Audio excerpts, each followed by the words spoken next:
Bom dia novamente. Deputados, eu fui tão silenciada a minha vida toda que agora eu tenho oportunidade e direito a falar. Eu falo no pequeno, no grande. Se tivesse extra grande, falaria também, porque são vários assuntos, né? Várias reclamações e denúncias que eu recebo diariamente em relação às ações do governo do Estado, municípios.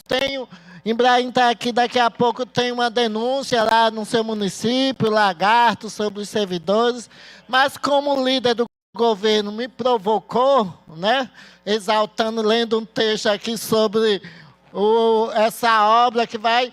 Inicialmente é 838 milhões, mas a gente sabe, né, que essas obras milionárias sempre têm aditivos, né? Já tem especulação que chegue a mais de 1,2 bilhão de reais, né, dos cofres públicos. E tudo bem que a gente é a favor, né, de investimento que realmente possa favorecer a população. Mas o que está em jogo não é isso. O que está em jogo é o processo que foi desenvolvido para colocar em prática a construção dessa nova ponte, porque a gente tem algumas reflexões, a gente sabe que a questão da mobilidade urbana é muito ruim, não por causa da ponte, mas por causa das vias de acesso e escoamento. Isso sim que era investimento.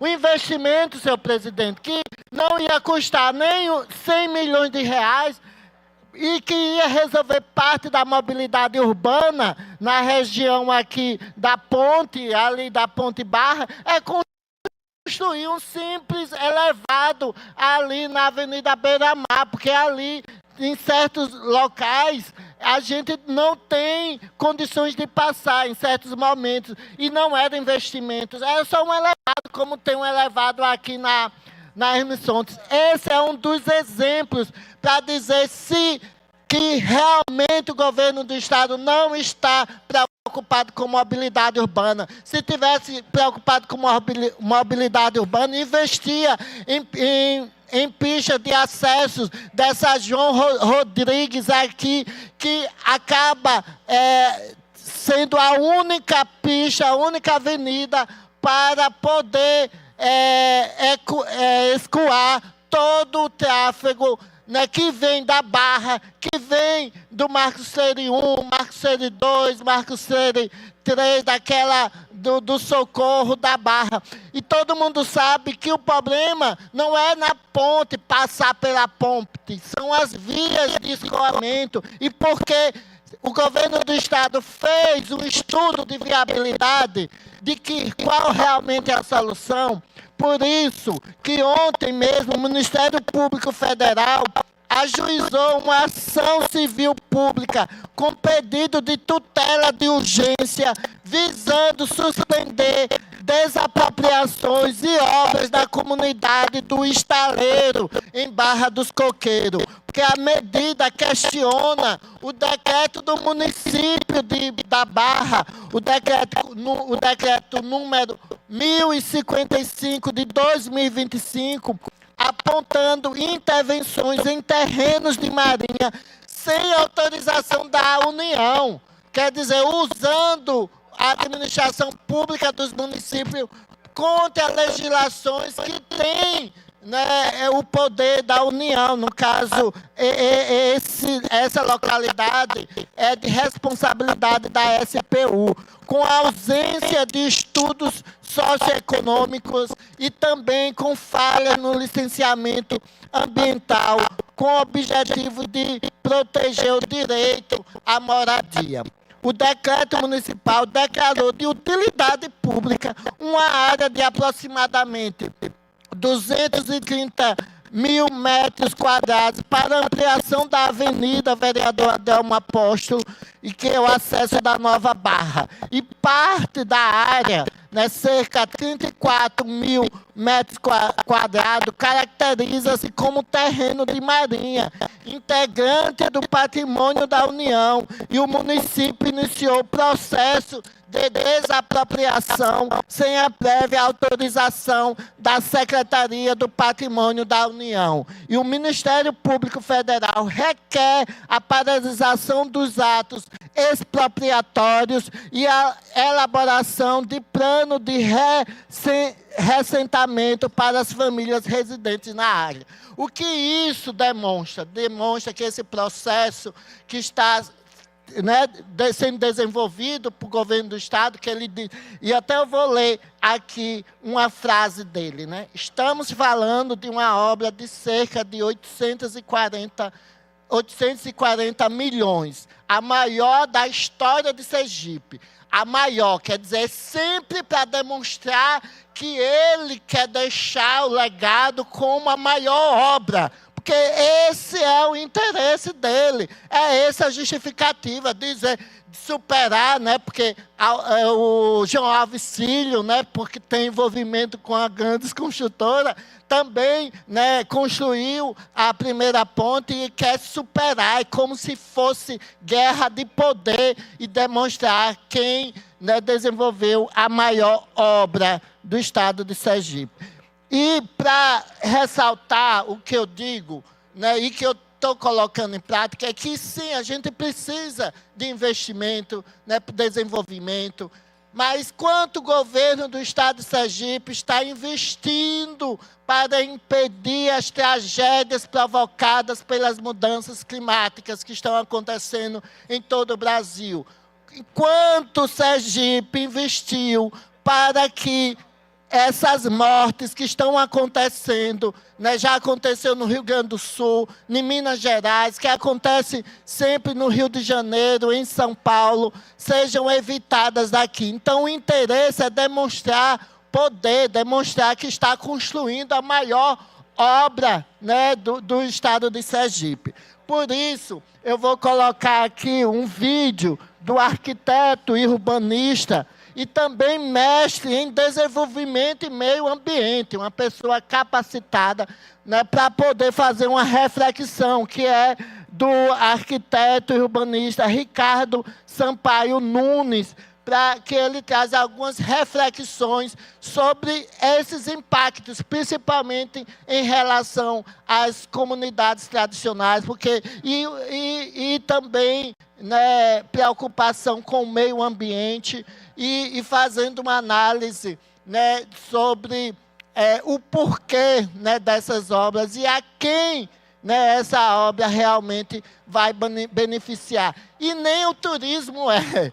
Né? Nem o turismo é a preocupação. A gente sabe que, infelizmente, alguns governos estão mais preocupados com, né, a especulação. Aquelas pessoas que se beneficiam com a especulação imobiliária, né, com esse tipo de desenvolvimento, né, desrespeitando, né, legislações como essa, por ser uma área da União, e também desrespeitando as comunidades tradicionais, porque são essas pessoas que são as mais prejudicadas. Por favor, solte aí o vídeo.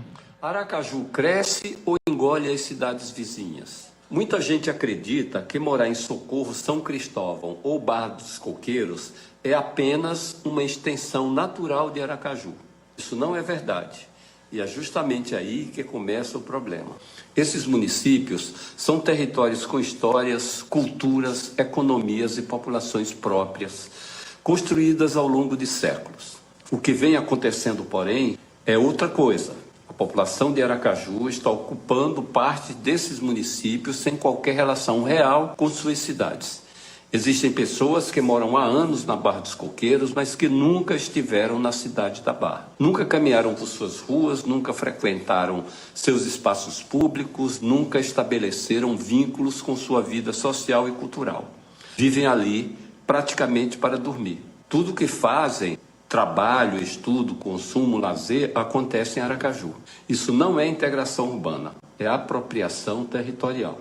Essas áreas passam a funcionar como bairros dormitório da capital, sem que os municípios tenham capacidade institucional e financeira para suportar essa pressão. O território é usado, mas a cidade é ignorada. É dessa falta de planejamento integrado que surgem os problemas de abastecimento, serviços e engarrafamentos que tantos reclamam. Agora querem construir a segunda ponte. Quando o governo apresenta a nova ponte como solução de mobilidade, é preciso dizer com todas as letras: não é apenas uma obra viária, ela é um vetor de expansão imobiliária. Mais acesso significa mais terra valorizada significa mais condomínios significa mais pressão ambiental, social e cultural. Quem paga essa conta?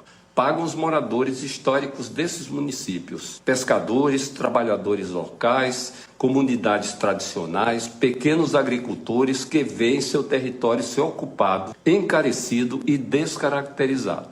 Pagam com perda de espaço, aumento de custo de vida, fragilização dos vínculos comunitários e, muitas vezes, expulsão silenciosa. Portanto, não se trata apenas de trânsito, trata-se de modelo de cidade.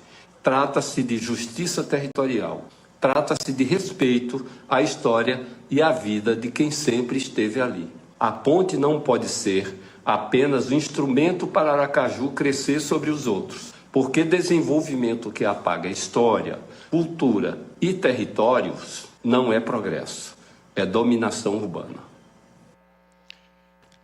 E o que Ricardo traz também, além de outros vídeos, né, que eu já citei aqui anteriormente, é que em Socorro e em São Cristóvão, essa expansão imobiliária se deu com os condomínios, com os conjuntos tradicionais, com os conjuntos populares, né, como Marcos Freire, João Alves, que era realmente uma expansão para dar moradia a quem precisava. A mesma coisa que acontece com Eduardo Gomes, ali a região de Rosaelze, mas na Barra não. O que a gente vê é a construção de grandes condomínios da elite sergipana que estão privatizando as praias. São condomínios com muros quilométricos que vão até a área do mar, que vão até o mar.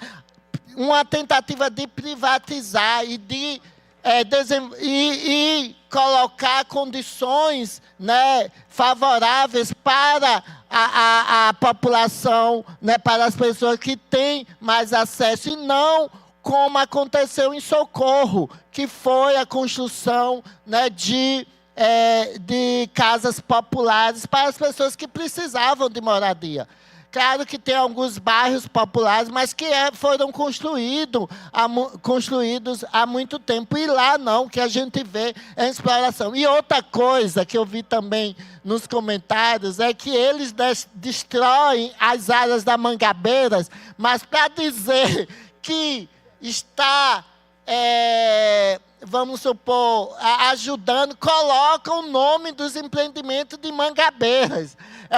Destrói, né, a forma das mulheres sobreviver, das comunidades tradicionais, e ainda se utiliza do nome, né, como teve recentemente, né, ações, né, projetos com o nome de Mangabeiras, que não tinha nem as catadoras de mangaba, não tinha nem mangabas no evento. Então, é usar uma apropriação cultural, uma apropriação dessas comunidades. Então, é uma reflexão, né, sobre essa questão que a gente precisa atenta, a gente precisa ver o investimento ali no bairro industrial, porque não é investido em grandes avenidas de escoamento. A ponte Niterói-Barra tem várias entradas e saídas de acesso para poder as pessoas chegarem nas suas localidades.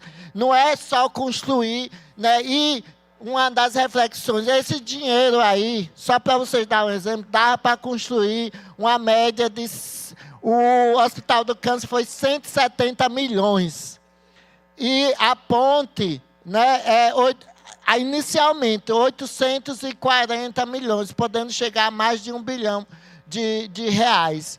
E imagine o que o governo poderia fazer, mais hospitais, mais escolas, construir, né, se está aí com a universidade estadual, porque não investir, né, parte desses valores na educação pública do nosso estado, valorizar os profissionais, ver aquelas vias que realmente, historicamente, têm problemas de mobilidade urbana e ver, fazer um estudo de impacto de quais as obras são as mais importantes e não para dizer que vai construir a maior obra, né, do estado de Sergipe. Isso mostra mesmo só para satisfazer essa gana, né, de ser o recordista, né, em investimento, não, né, em construção de obras, de ficar aí marcado na história. Então, é isso. Por fim, a gente vem recebendo, Embraer, algumas denúncias lá do município de Lagartos, preocupados com a situação dos aprovados do último concurso público de técnicos de enfermagem.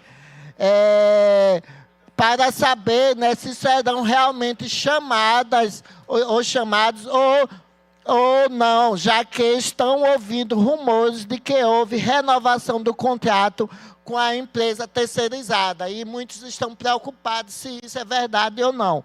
Pelo que nossa assessoria jurídica analisou, até o momento, a lei complementar que organiza a estrutura da saúde municipal prevê somente 15 cargos efetivos de técnicos de enfermagem. Porém, o próprio município firmou um termo de ajustamento de conduta com o Ministério Público, reconhecendo que sua estrutura está defasada e que é necessário a atualização do quantitativo de cargos.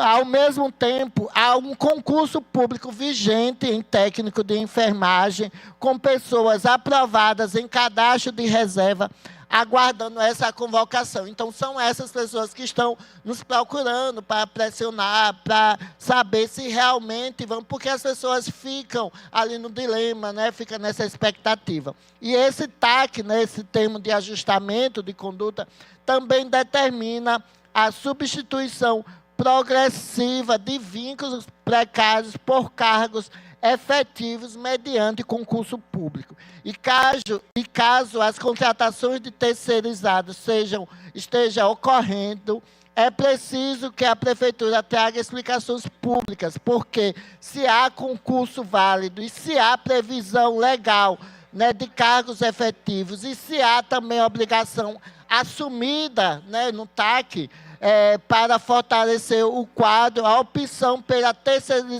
terceirização levanta questionamento quanto à disposição em cumprir ou não o acordo firmado pelo Ministério Público. Vou dar uma parte ao deputado Embraer. Obrigado, minha nobre colega Linda Brasil. Quero reafirmar aqui o compromisso do prefeito Sérgio.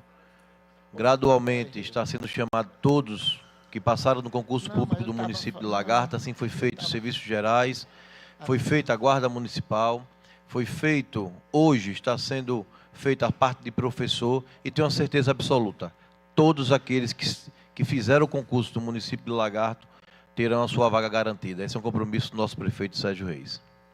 Sim, e espero, né, que haja logo, né, essa convocação, porque e também deixar o que a gente está aqui, não se trata de disputa política, é só porque a gente eu recebi várias mensagens no meu Instagram, né, das pessoas, né, e também por a gente, Embraer, sempre priorizar a realização do concurso público, que a gente sabe a importância do concurso público, até mesmo para a população não ficar refém, né, dessas disputas políticas, né? Por isso, né, vamos seguir de perto isso, né? Está acontecendo isso também, né, em relação a outros municípios aqui. Espero que essa situação seja resolvida. Eu acho que é isso, mas ontem eu já falei, mas eu queria lembrar, né, que a gente está no mês de luta das mulheres, né, diante dos aumentos das violências machistas, do crescimento dos casos de feminicídio e transfeminicídio, e a persistência, né, infelizmente, do racismo estrutural, porque as mulheres, o quantitativo maior de mulheres, né, que são violentadas, né, que passam por essa situação, são mulheres negras. Então, quero fazer 3 convites, né, de ações que estão sendo desenvolvidas, né, para tratar do tema. E convido, né, hoje à tarde, a partir das 14 horas, para... Deputada, mais 2 minutos. De uma audiência, obrigada, senhor presidente, de uma sessão especial que vai acontecer na Câmara Municipal de Aracaju, né, que é proposta da vereadora Sônia Meire, né, do PSOL, né, que vai tratar, né, do tema pela vida das mulheres, pelo fim do feminicídio, do transfeminicídio e racismo. Então, quem quiser acompanhar, vai ser transmitido pela TV Câmara, mas também pode comparecer presencialmente. Amanhã, aqui na Sala das Comissões, vai ocorrer, né, uma audiência pública, né, da Comissão de Cidadania e Direitos Humanos, também em alusão ao 8 de março, que é o Dia Internacional das Mulheres, com o tema Onde o Estado falha na proteção das mulheres sergipanas. E no domingo, né, vai acontecer lá no Bugio o ato unificado, a partir das 8 horas da manhã, com concentração, né, no início, né, da feira, ali nas proximidades da feira do Bugio, né, onde várias mulheres vão estar lá lutando e levando um mote da campanha do 8 de março, né, que é a campanha a nível nacional, que é pela vida das mulheres, chega de feminicídio, transfeminicídio e racismo. Então, todos e todas convidados. E dizendo a minha fala sobre a ponte, eu estava me referindo à ponte Rio-Niterói, que só existe uma até hoje, que foi construída na década de 70, e que não foi preciso investir em outra ponte, mas sim investir em vias de escoamento e vias de acesso, né? E isso ajuda muito a... Pode concluir, deputado. É isso, senhor presidente. Muito obrigado. E desejar um bom final de semana para todas, todos e todos. Muito obrigado.